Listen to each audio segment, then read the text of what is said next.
नमस्कार शेतकरी मित्रांनो. मी बाळासाहेब गुंजाळ. आज आपण संत्र्याच्या बागेमध्ये आलेलो आहोत आणि 17 एप्रिल आज तारीख आहे. बऱ्याच शेतकऱ्यांचे ह्या आठवड्यामध्ये फोन आले होते की आता संत्रा बागेला ताणावर सोडायला पाहिजे की नाही. खरं तर जसं जसं पावसाळा जवळ येत जातो तसं शेतकऱ्यांचे वेगवेगळे प्रश्न निर्माण होत असतात.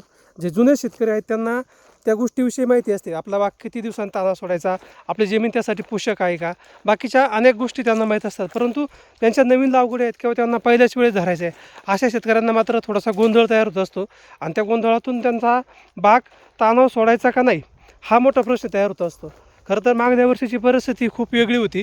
कारण की मागल्या वर्षी पाहिलं तर आपण एक साधारणतः 10-12 मेच्या आसपास पाऊस झाला होता आणि त्याच्यामुळे झालं काय की काही बागांना ताणच बसला नाही आणि काही बागांना थोडंसं लवकर सोडल्यामुळं बहार निघला होता आणि त्याच्यामुळं सगळं बहार निघण्याचं जे काही कालावधी असेल किंवा परिस्थिती असेल ती पूर्णपणे मागे पुढे झाली होती आणि त्याच्यामुळं खूप मोठ्या प्रमाणात शेतकऱ्यांचं नुकसान झालं आणि खूप शेतकऱ्यांचा त्याचा फायदा पण होऊन गेला. परंतु ह्यावर्षी मात्र अशी परिस्थिती अजून काही दिसत नाही. अवकाळी पाऊस अधूनमधून होत आहेत, परंतु तरीसुद्धा शेतकऱ्यांनी सावध राहणं गरजेचं आहे आणि त्या दृष्टीने काम करणं गरजेचं आहे. आता आपण एकदम मोजक्या शब्दामध्ये आणि कमी वेळेत आपण शेतकऱ्यांना कोणती बाग कधी ताणावर सोडली गेली पाहिजे आणि त्याचा नेमका काय फायदा होऊ शकतो हे सांगण्याचा प्रयत्न करणार आहे. कारण की व्हिडिओ जर मोठा होत चालला तर शेतकऱ्यांना बऱ्याच टेन्शन येत असतं आणि शेतकऱ्यांना वाटतं आता बाग ताणावर सोडायची सांगणार आहे आणि लगेचच सांगावी की उद्याच सोडली गेली पाहिजे. असं होत नाही. कारण की प्रत्येकाची जमीन, प्रत्येकाचं वातावरण आणि हवामान हे वेगवेगळं असतं आणि त्या पद्धतीने आपल्याला नियोजन करावं लागत असतं. कारण की आज मला बागेमध्ये आल्यानंतर अक्षरशः फिरण्याची सुद्धा ताकद होईना. कारण की आजचं टेम्परेचर अक्षरशः 40च्या आसपास आहे आणि उन्हामध्ये सुद्धा जायची इच्छा नाही आहे. कारण की इतकं टेम्परेचर वाढलं आहे जबरदस्त.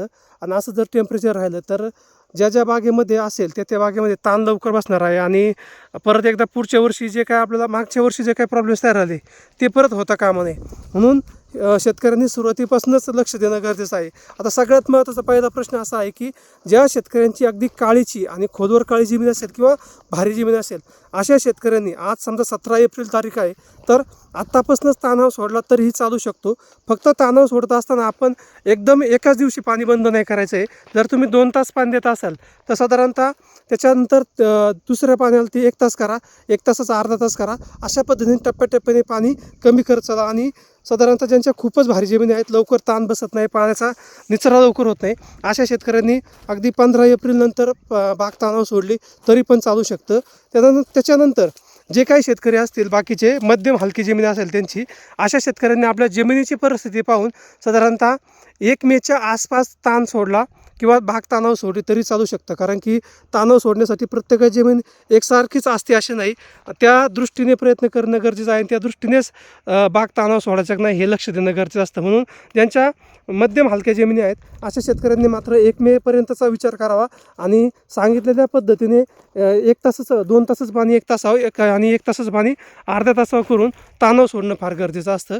त्याच्यानंतर ज्यांच्या जमिनी एकदमच हलक्या आहेत, मुरमाटी जमिनी आहेत आणि खूप लवकर ताण बसतो 15, 20, 25 दिवसामध्येच, अशा शेतकऱ्यांनी 1 मे ते 10 मे दरम्यान ताणावर बाग सोडणं गरजेचं आहे आणि जेणेकरून त्या काळामध्ये त्यांना व्यवस्थित ताण बसेल आणि आपला पुढच्या वर्षीचा बार घेण्यास मदत होणार आहे.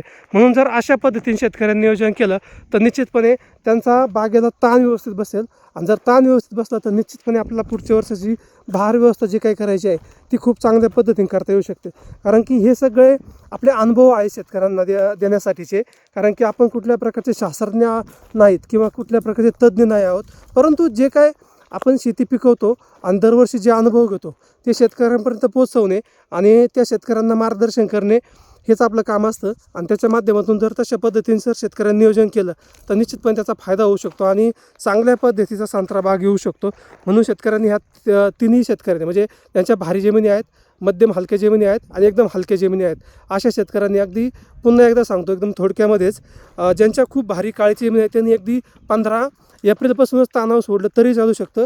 ज्यांच्या मध्यम हलकी जमिनी आहेत त्यांनी 1 मेपर्यंत ताणावर सोडलं तर चालू शकतं आणि ज्यांच्या एकदमच हलक्या जमिनी आहेत त्यांनी अगदी 1 मे ते 10 मेच्या दरम्यान ताणावर सोडलं तरी चालेल. अशा पद्धतीने जर नियोजन केलं तर निश्चितपणे सगळ्या बागांना व्यवस्थित ताण बसेल आणि पाऊस पडल्यानंतर मात्र आपला बाग व्यवस्थित फुटेल याकडे लक्ष देणं गरजेचं आहे. धन्यवाद.